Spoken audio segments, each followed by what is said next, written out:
ॐ शान्ताकारं भुजङ्गशयनं पद्मनाभं सुरेशं विश्वाधारं गगनसदृशं मेघवर्णं शुभांगं लक्ष्मीकान्तं कमलनयनं योगध्यानगम्यं वन्दे विष्णुं विहरणं सर्वलोकैकनाथं।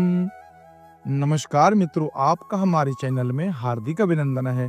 आज हम आपको सुनाने जा रहे हैं श्रीमद् भगवद गीता के 5वें अध्याय का महात्म की कथा और एक अन्य कथा जिससे पितरों का उद्धार कैसे हुआ।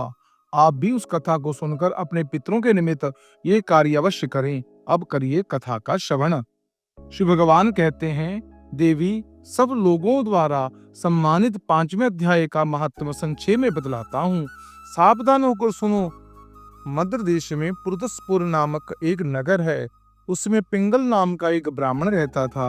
वह वेद पाठी ब्राह्मणों के विख्यात वंश में था, जो सर्वदा निष्कलंक था, उत्पन्न हुआ था। किंतु अपने कुल के लिए उचित वेद शास्त्रों के स्वाध्याय को छोड़कर ढोल आदि बजाते हुए उसने नाच गाने में मन लगाया। गीत, नृत्य और बाजा बजाने की कला में परिश्रम कर कर पिंगल ने बड़ी प्रसिद्धि प्राप्त कर ली। उसी से उसका राजभवन में भी प्रवेश हो गया। अब वह राजा के साथ रहने लगा और प्राय स्त्रियों को बुलाकर उनका उपभोग करने लगा। स्त्रियों के सिवाय और कहीं भी उसका मन नहीं लगता था। धीरे धीरे अभिमान बढ़ गया और उछलता होकर वह एकांत में राजा से दूसरे के दोष बतलाने लगा। पिंगल की एक स्त्री थी, जिसका नाम था अरुणा। वह नीच कुल में उत्पन्न हुई थी और वह कामी पुरुषों के साथ विहार करने की इच्छा में सदा ही उन्हीं की खोज में घूमा करती थी। उसने पति को अपने मार्ग का कंटक समझकर एक दिन आधी रात में घर के भीतर ही उसका सर काट डाला और उसे मार डाला और उसकी लाश को जमीन में गाड़ दिया। इस प्रकार प्राणों के से वियुक्त होने पर वह यमलोक पहुंचा और भीषण नरकों का उपभोग कर कर निर्जन में मन में गिद्ध हुआ। अरुणा भी भगंध रोग से अपने सुंदर शरीर को त्याग कर घोर नरक को भोगने के पश्चात उसी वन में सुखी हुई। एक दिन वह दाना चुगने की इच्छा से इधर उधर फुदक रही थी। इतने में ही उस गिद्ध ने पूर्व जन्म के वैर का स्मरण कर लिया और अपने तीखे नाखों से फाड़ डाला। सुखी घायल होकर पानी से भरी हुई मनुष्य की खोपड़ी में गिरी। गिद्ध पुनः उसकी ओर झपटा। इतने में ही जाल फैलाने वाला बेलिए ने उसे भी बाणों का निशाना बनाया। उसकी पूर्व जन्म की पत्नी सुखी उस खोपड़ी के जल में डूबकर प्राण त्याग चुकी थी। फिर वह क्रूर पंछी भी उसी में गिरकर डूब गया। तब यमराज के दूत उन दोनों को यमराज लोक में ले गए। वहां पर पूर्वकृत पाप कर्म को याद कर कर दोनों ही भयभीत हो रहे थे। तदंतर यमराज ने जब उनके घृणित कर्मों पर दृष्टिपात किया, तब उन्हें मालूम हुआ कि मनुष्य के अकस्मात खोपड़ी के जल में स्नान कर कर इन दोनों का पाप नष्ट हो चुका है। तब उन्होंने इन दोनों को मनोवांछित लोक में जाने की आज्ञा दी।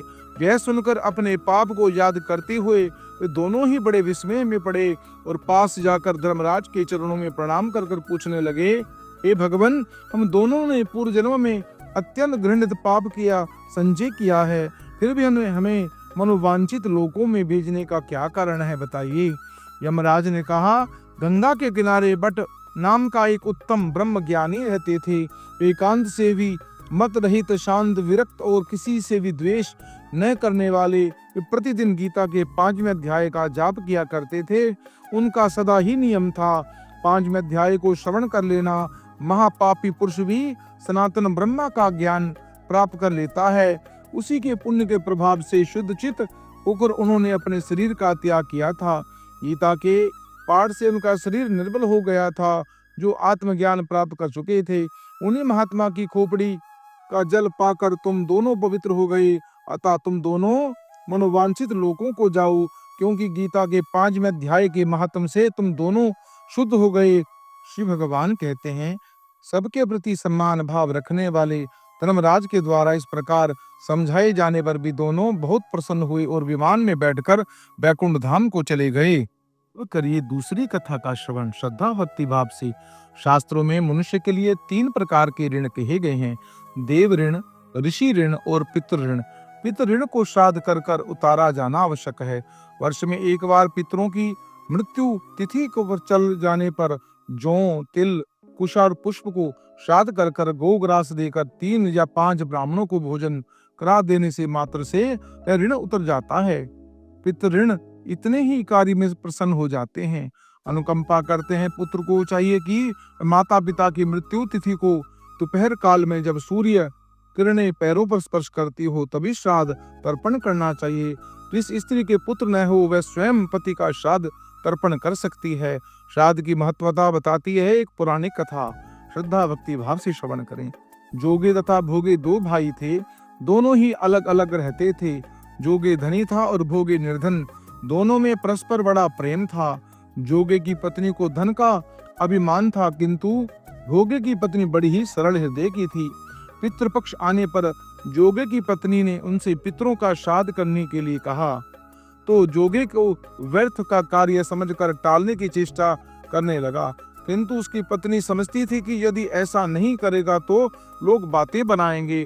फिर उसने अपने मायके वालों को दावत पर बुलाने पर अपनी शान दिखाने पर यह उचित अवसर लगा, अतः वे बोली, आप शायद मेरी परेशानी की बजाय उससे ऐसा कह रहे हो, किंतु उसमें कोई भी परेशानी नहीं होगी। मैं भोगे की पत्नी को बुला लाऊंगी, दोनों मिलकर सारा काम कर लेंगी। फिर उसने जोगे को अपने पीहर न्योता देने के लिए भेज दिया। दूसरे दिन उसके बुलाने पर भोगे की पत्नी सुबह सवेरे आकर काम में जुट गई। उसने रसोई तैयार की, अनेक पकवान बनाए। फिर वह सभी काम समाप्त कर कर अपने घर आ गई। आखिर उसे फिर पितरों का श्राद्ध तर्पण करना था। इस अवसर पर जोगे की पत्नी ने उसे रोका ना, वह रुकी। शीघ्र ही दोपहर हो गई।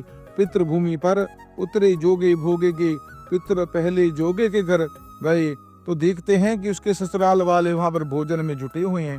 निराश होकर वे भोगे के यहाँ गए। वहां क्या देखा, मात्र पितरों के नाम पर अगियारी दे रही गई है। पितरों ने उनकी राख चाटी और भूखे ही नदी के तट पर जा पहुंचे। थोड़ी देर में सारे पितर इकट्ठे हो गए और अपने अपने यहाँ के श्राद्धों की बड़ाई करने लगे। जोगे भोगे पितरों ने भी अपनी आप बीती सुनाई। फिर वे सोचने लगे, अगर भोगे समर्थ होता तो शायद उन्हें भूखा ना रहना पड़ता, मगर भोगे के घर में तो 2 जून की रोटी भी खाने को नहीं थी। यही सोच समझकर उन्हें भोगे पर दया आ गई। अचानक वे नाच नाच कर गाने लगे, भोगे के घर धन हो जाए, भोगे के घर धन हो जाए। सांझ होने पर हुई। भोगे के बच्चों को कुछ भी खाने को नहीं मिला। उन्होंने माँ से कहा, भूख लगी है। तो उन्होंने टालने की गर्ज से भोगे की पत्नी से कहा, जाओ आंगन में औंधी रखी है, उसे जाकर खोल लो, उसमें कुछ मिले बांट कर खा लो। बच्चे पहुंचे तो क्या देखते हैं, औंधी मोहरों से भरी पड़ी है। वे दोनों दौड़े दौड़े माँ के पास पहुंचे और सारी बातें बताई। आंगन में आकर भोगे की पत्नी ने यह सब देखा तो वह भी हैरान हो गई। इस प्रकार भोगे की ही धनी हो गया, मगर धन पाकर वह घमंडी नहीं हुआ। दूसरे साल पितृपक्ष आया। श्राद्ध के दिन भोगी की स्त्री ने 56 प्रकार के व्यंजन बनाए। ब्राह्मणों को बुलाकर श्राद्ध किया, भोजन कराया, दक्षिणा दी।